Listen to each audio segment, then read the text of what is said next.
Hey everybody, I'm Sean. And I'm Kieran. Welcome to another edition of Angling Spiders.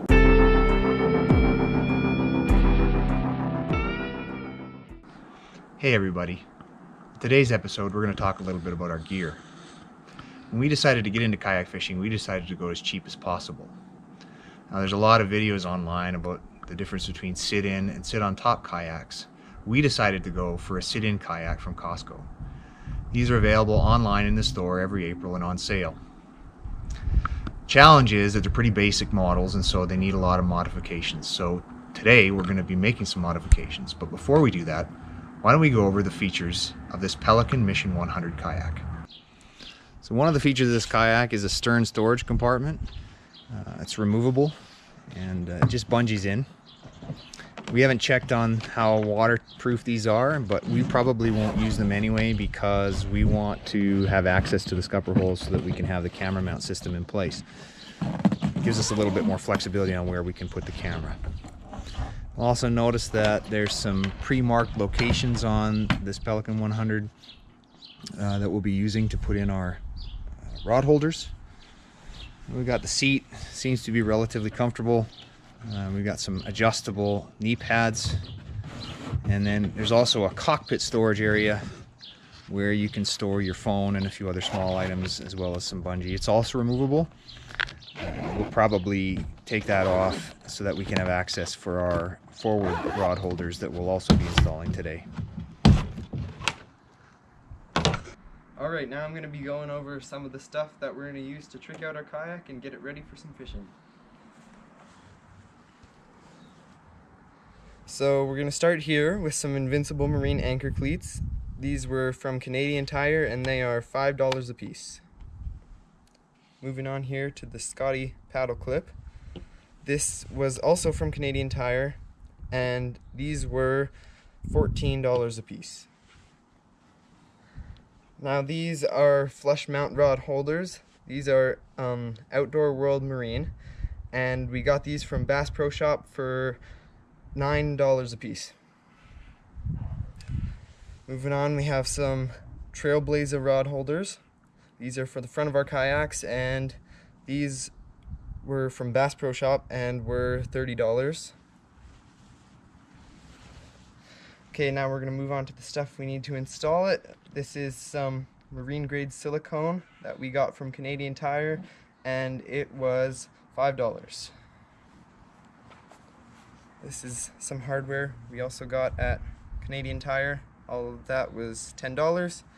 And from Lowe's we got this Bosch 2 1/8 hole saw. Good.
Alright everybody, this is the final product. We got all of our accessories installed in both boats. A lot easier on the second one, took about 20 minutes. We'll just do a quick review of what we put in.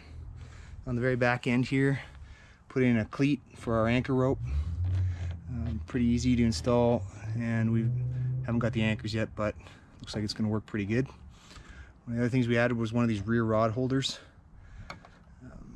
On the package it recommends having a 2 1/8 inch hole bit for your drill, but when we were installing it, and I did notice this online, there is a recommendation that you have a Dremel just to take some of the material away from the back end so that it'll sit flush. So something to keep in mind if you're planning on installing one of these yourself. Next to that we have our oar mount. Pretty simple design, clips in, seems to work pretty good, holds really well. And then lastly, our forward rod holder. This is not a swivel mount, this one is a clip in. So in order to use it, you've got to unlock it first, and you can pull it out and reposition in any position. Simple design, but we think it'll work pretty well. One of the things you'll notice is we did use marine grade silicone on all of our installations, whether it was on the screw holes or around the outside of some of our mounts. If you look online, a lot of people suggest you don't need to do this. We thought we'd just add an extra layer of protection. So we did put silicone around everything and all the screw holes when we were putting them in, and the bolts. That's just a review of where we're at now. Next step, get it tested and put them in the water. Here is a summary of today's project and the associated costs. We bought a couple of Pelican Mission 100 kayaks from Costco for $650. To those, we added 2 front-mounted Railblaza clip-in rod holders for $60 and some Scotty paddle clips for $28. We also added outdoor marine rear flush-mounted rod holders for $18 and a couple of anchor cleats for $10. The hardware needed for installation was $25, which included marine-grade silicone that we used to seal the seams and the holes we made in the kayaks. Our total price for both kayaks was $791 Canadian, which at the moment is roughly $601 US. That's a price of $395 per kayak, or roughly $300 US. So for any of you who are looking to get into kayak fishing, this is an inexpensive way to do it compared to many of the other options out there on the market. And as always guys, if you liked the video, smash that like button, hit subscribe. Until then, good fishing.